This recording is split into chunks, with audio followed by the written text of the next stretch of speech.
Hi friends, എല്ലാവർക്കും നമസ്കാരം. എല്ലാവരും സുഖമായിട്ടിരിക്കുന്നു എന്ന് വിശ്വസിക്കുന്നു. ഇന്നത്തെ വീഡിയോ നമ്മുടെ ഐബ്രോസ് നല്ല തിക്കായിട്ട് വളരാനും ഐബ്രോസിന് നല്ല കറുപ്പ് നിറം കിട്ടാനും വേണ്ടിയിട്ടുള്ള ഒരു ഹോം റെമഡിയാണ്. ഇത് പഴയ കാലം മുതൽ ഉപയോഗിച്ച് വരുന്നൊരു റെമഡിയാണ്. നിങ്ങൾക്ക് എല്ലാവർക്കും അറിയാവുന്നതായിരിക്കും. എനിക്ക് നല്ലതായിട്ട് തോന്നിയോണ്ട് ഞാൻ ഷെയർ ചെയ്യാമെന്ന് വിചാരിച്ചു. ഇത് 2 സാധനങ്ങൾ കൊണ്ടാണ് ഉണ്ടാക്കാൻ പോകുന്നത്. അപ്പോൾ എന്തൊക്കെയാണെന്ന് നമുക്ക് നോക്കാം. ആവശ്യമുള്ള സാധനങ്ങൾ: കാസ്റ്റർ ഓയിൽ, മലയാളത്തിൽ ഇതിന് ആവണക്കെണ്ണ എന്ന് പറയും. രണ്ടാമതായിട്ട് എടുത്തിരിക്കുന്നത് ബദാമാണ്. ബദാം ഞാൻ 3 ബദാമാണ് എടുത്തിരിക്കുന്നത്. നിങ്ങൾക്ക് വേണമെങ്കിൽ 2 ബദാം കൊണ്ടും ഉണ്ടാക്കാൻ പറ്റും. ഇത് ആദ്യം ഇതുപോലെയൊരു കമ്പി എടുക്കുക, ഇല്ലെങ്കിൽ ഇതുപോലെയൊരു ഫോർക്ക് എടുക്കുക.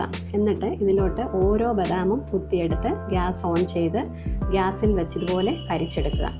ഇങ്ങനെ കരിച്ചെടുക്കുമ്പോൾ ബദാമിൽ കയറി തീ പിടിക്കുമേ. അപ്പോൾ വേണമെങ്കിൽ നിങ്ങൾ ഗ്യാസ് ഓഫ് ചെയ്തേക്കണം.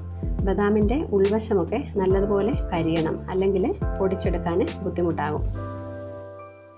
ഇതാണ് നമ്മൾ കരിച്ചെടുത്ത ബദാം.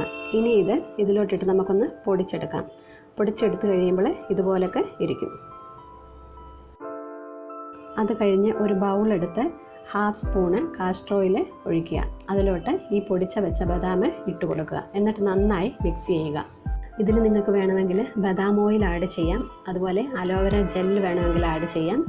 എനിക്ക് പക്ഷേ ഇഷ്ടപ്പെട്ടത് ആവണക്കെണ്ണയും ബദാമും മാത്രം ചേർത്ത് തയ്യാറാക്കിയതാണ്. എന്നിട്ട് ഇതുപോലെ ഒരു ചെറിയ കണ്ടെയ്നർ എടുത്ത് അതിലോട്ട് ഒഴിച്ചു വയ്ക്കുക. ഇത് നമ്മൾ ഫ്രിഡ്ജിലൊന്നും വയ്ക്കേണ്ട, പുറത്ത് വെച്ചിരുന്നാൽ മതിയേ. ഇത് പെട്ടെന്ന് അങ്ങനെ കേടൊന്നും ആവുന്നതല്ല. ഇത് നമുക്കൊരു 2-3 മാസം ഉപയോഗിക്കാനുള്ളതുണ്ട്. ആവണക്കെണ്ണ എല്ലാവർക്കും അറിയാവുന്നതാണ്. പണ്ട് മുതലേ മുടി വളർച്ചയ്ക്കൊക്കെ ഉപയോഗിക്കുന്ന ഒന്നാണ്.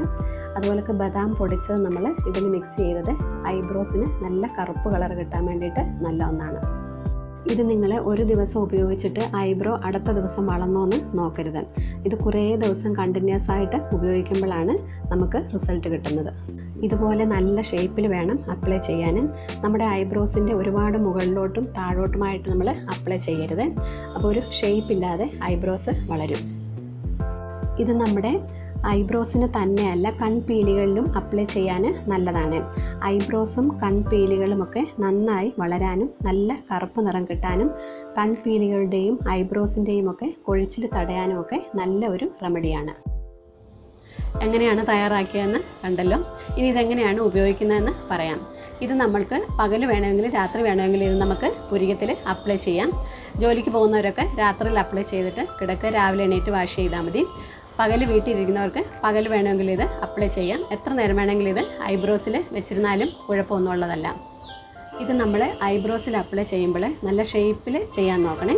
ഐബ്രോസിൻ്റെ മുകളിലോട്ടും താഴോട്ടും ഒന്നും ഒരുപാട് ആകാതെ വേണം ഇത് അപ്ലൈ ചെയ്യാൻ. ഇതിന് നമ്മൾ ഇയർബഡ്സ് വേണമെങ്കിൽ ഉപയോഗിക്കാം, അല്ലെങ്കിൽ ഐബ്രോ സെറ്റ് ചെയ്യുന്ന ബ്രഷ് കിട്ടുമേ, അത് വെച്ച് വേണമെങ്കിൽ നമുക്കിത് അപ്ലൈ ചെയ്യാം. വീഡിയോ ഇഷ്ടമായെങ്കിൽ എല്ലാവരും ഒന്ന് ലൈക്ക് ചെയ്യണം, അതുപോലെയൊക്കെ ഷെയർ ചെയ്യണം, സബ്സ്ക്രൈബ് ചെയ്യണം.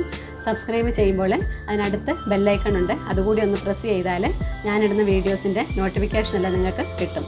അപ്പം അടുത്ത നല്ലൊരു വീഡിയോയുമായിട്ട് കാണാം. അപ്പോഴത്തേക്ക് എല്ലാവർക്കും ബൈ.